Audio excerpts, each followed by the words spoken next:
Mais uma palavra para a nossa meditação, para a nossa vida, que é a palavra de Deus, a vida eficaz, a visão da alma, do espírito, e divide intenções do coração, da alma, do espírito, assim que a palavra faz na nossa vida. Eu queria deixar uma pequena palavra no livro de Oséias, capítulo 2, versículo 15, está escrito assim: e lhe darei as suas vinhas dali e o vale de Acor, por porta de esperança, e ali cantará como nos dias da sua mocidade, e como no dia em que subiu da terra do Egito. Israel estava passando por uma crise espiritual. Deus levantou Oséias como homem de Deus para falar com a nação, mandando ele casar com uma prostituta, a qual é algo que feria a moral, a ética do povo judeu. Mas isso era para mostrar como estava Israel naquele momento, adorando a outros deuses, traindo ao Deus Todo-Poderoso. Mas logo no começo do livro, capítulo 2, versículo 15, Deus fala com eles que atrairia eles para uma porta de esperança, uma porta que traria salvação.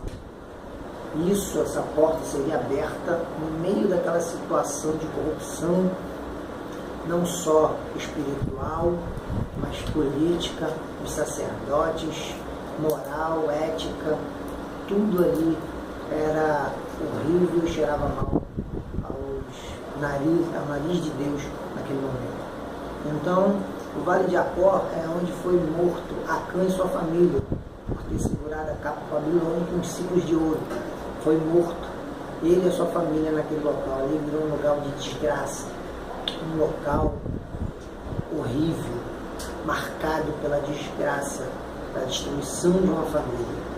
E o estado de Israel, no momento de Ageu, de Oséias, era de degradação espiritual, moral, espiritual, famílias destruídas. E Deus abre essa porta de esperança, trazendo novamente eles, dando mais uma oportunidade, estendendo a mão para fazer um milagre. Eles só tinham que se arrepender e voltar para ele naquele momento. Oséias significa salvação. Não importa o caminho que você andou, não importa a degradação que você entrou, não importa o vale desgraçado que você pode estar passando nesse momento. Deus está abrindo essa porta de esperança para que o milagre aconteça na sua vida. Deixa eu te dar mais duas portas. Essa é a primeira, da esperança. Mas Deus tem mais duas na tua vida. No capítulo 16 do livro de Juízes, vai contar a história de Sansão. E ele entra num lugar chamado Gaza, na casa de uma prostituta. E naquele local, perto da meia-noite, ele pega os espias, sabendo que eles estavam ali, cercam ele, pronto para ir matá-lo. Mas perto da meia-noite ele sai. Meia-noite é a última hora do dia. É quando não tem mais jeito, quando não tem mais salvação, quando não tem mais oportunidade. Você já usou até agora todas as suas forças, todo o seu entendimento, toda a tua compreensão, todo o seu emocional. Por isso que deu errado. Parece que não tem mais jeito. É agora que Deus entra na história.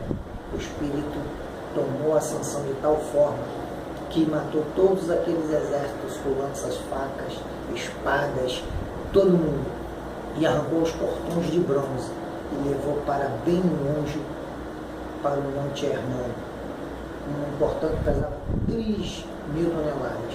Eles pegou aquilo como um isopor e jogou bem longe. A segunda porta é do escape na sua vida. Deus está abrindo ela e vai finalizar com a terceira porta. Primeiro, ele te dá esperança, renova as forças. Segundo, dá um escape ao meio dessa situação. E a terceira, no capítulo 16 de Mateus, de versículo 13 em diante, que ele entra em Filipe de Cesareia, conversando com seus discípulos, diz quem é ele. Uns dizem que era Elias, que era um dos profetas, que era Jeremias, e eles perguntam ao próprio discípulo que andou com ele já 3 anos junto, naquele momento, fazendo milagres e maravilhas, e pergunta: quem sou?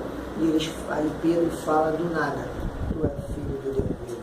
E ele fala: verdadeiramente, não foi na carne, não sabia, mas meu Pai que está no céu te revelou nesse momento.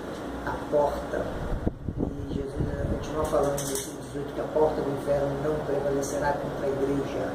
Aleluia. Tu é a igreja, Deus te escolheu, tu é templo do Espírito Santo que habita em você. Então, não importa a situação momentânea que parecer de morte, ela não prevalecerá contra, aleluia, os escolhidos de Deus. Então, receba nessa noite porta da esperança, porta do escape e a porta do milagre de Deus na sua vida. Tenha certeza da sua vitória. Graça e paz.